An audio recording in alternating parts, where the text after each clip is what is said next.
Eu contava história para minhas irmãs, quando eu conto história para minha filha hoje, para cada personagem diferente que está no livro, eu faço uma história diferente. Então, um livro narrado, onde cada personagem tem uma voz diferente, ele ajuda você a construir aquilo de uma forma completamente diferente na sua cabeça, muito mais lúdico e você absorve a história de uma forma muito mais intensa.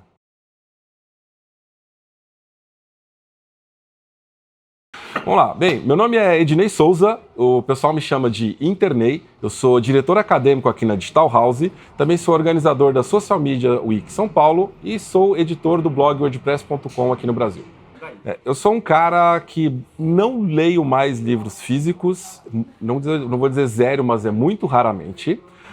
Porém, eu já fui uma pessoa que lia cerca de 10 livros por dia. Quando eu tinha ali meus 10, 11 anos de idade, estava começando a descobrir o mundo da literatura, aqueles livros pequenininhos, coleção Vagalume, coisa do tipo, eu lia às vezes 5, 10 livros por dia de verdade. Inclusive, eu discutia às vezes com a bibliotecária da escola, que ela achava que eu estava querendo levar livro demais para casa. Então, uma vez eu tive que voltar a contar os resumos dos livros que eu li, aí ela acreditou que eu realmente tinha lido e tive meu limite um pouco estendido ali, meu limite de crédito bibliotecário estendido naquele momento. E durante muito tempo da minha vida, ler foi a principal fonte de informação, porque a gente não tinha no mundo a internet. Em 1995, quando a internet começou comercialmente no Brasil, eu assinava 6 revistas de tecnologia para me manter informado. Em 1997, 2 anos depois, eu já não lia mais nenhuma revista de tecnologia, porque as informações sobre tecnologia, elas já eram publicadas em primeiro lugar na rede. Hoje em dia eu leio muito tecnicamente, eu leio muito tecnicamente quando eu quero encontrar conteúdos novos, eu quero começar algo do zero, porque eu vejo que o livro ele já tem muitas vezes um conhecimento estruturado e consegue te lançar ali do básico para o intermediário em poucas leituras, em poucos volumes.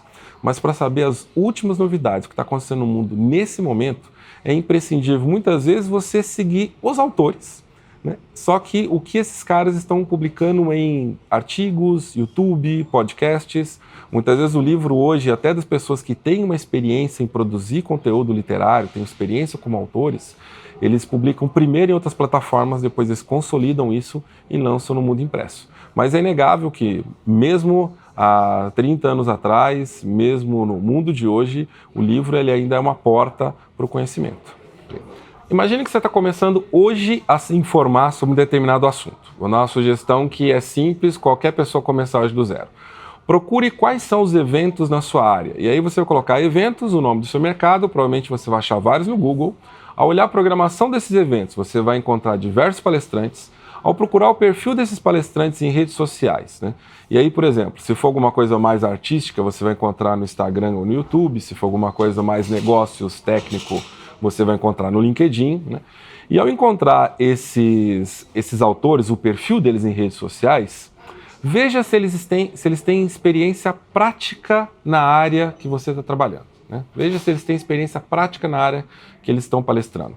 Porque às vezes o palestrante ele é um cara que conta de um mercado que ele não tem experiência prática. Você vai aprender muito pouco com esse tipo de pessoa, infelizmente. É o que no mundo de hoje a gente chama dos empreendedores de palco, que não tem uma experiência prática, mas sabem falar muito bem. Para você aprender, você tem que encontrar não somente as pessoas que falam muito bem, porque elas precisam falar para te transmitir esse conhecimento, mas as pessoas que têm uma experiência prática, porque daí a qualidade desse conteúdo ela é mais profunda, ela é mais importante e você pode aplicar com mais segurança na sua vida.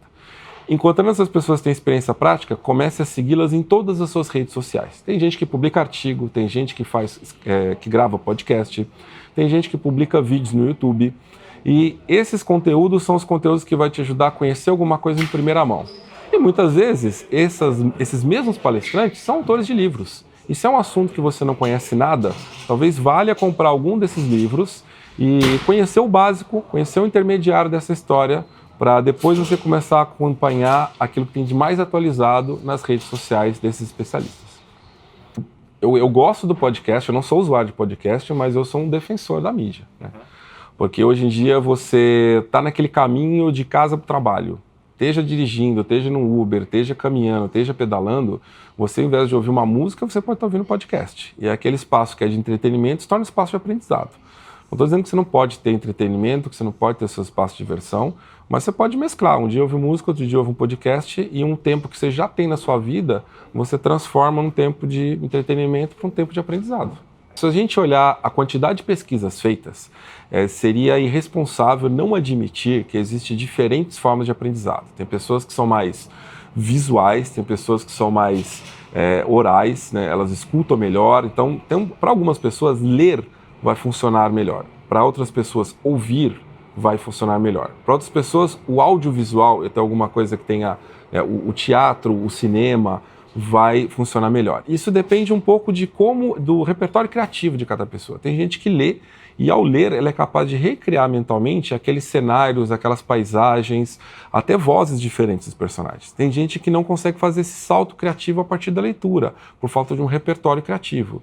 Esse tipo de pessoa, a oralidade, ela já avança no sentido de que ela não tem que criar vozes, a voz ela carrega uma conotação, uma personalidade, então ela ajuda a construir o personagem, e algumas pessoas vão ter um nível de criatividade onde somente o cinema vai colocar aquilo. Não estou dizendo que se você vê cinema ou série você é preguiçoso ou você não é criativo. Simplesmente às vezes você quer relaxar e é fácil, é mais confortável, mais leve, né? Você ter uma mídia que completa as coisas para você. Só que isso não ajuda você a desenvolver a sua criatividade. Se você quer desenvolver, você precisa ter um exercício de estar criando coisas. E a leitura e o áudio ajudam você a criar, né? De uma forma meio genérica, né? Talvez possamos afirmar que, mesmo as pesquisas se contradizendo, existe uma quantidade pequena de pessoas que funcionam bem com leitura, uma quantidade um pouco maior de pessoas que funcionam de forma oral, com áudio, e uma quantidade muito maior de pessoas que funcionam com audiovisual, aí, com cinema, etc. Né? E justamente por conta das deficiências educacionais que nós temos na sociedade. Né? Nós temos poucas pessoas com repertório criativo que têm esse desenvolvimento para partir de uma mídia com pouca informação, construir, preencher esses espaços vazios. Então, é uma forma de você vamos dizer assim, tá no meio do caminho, né, e desenvolver de uma forma melhor, né, é a oralidade. E assim, a pessoa não vai conseguir desenvolver essa capacidade de pensar em diferentes personagens e vozes sem ter algum repertório, né.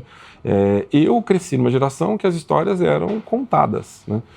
Eu ouvi muita história através de disquinho, né, que só tinha a parte oral.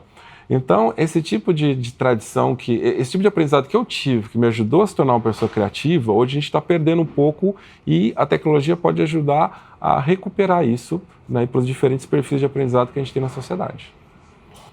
Vamos lá. Hoje a biblioteca ela não é arcaica porque ela tem papel.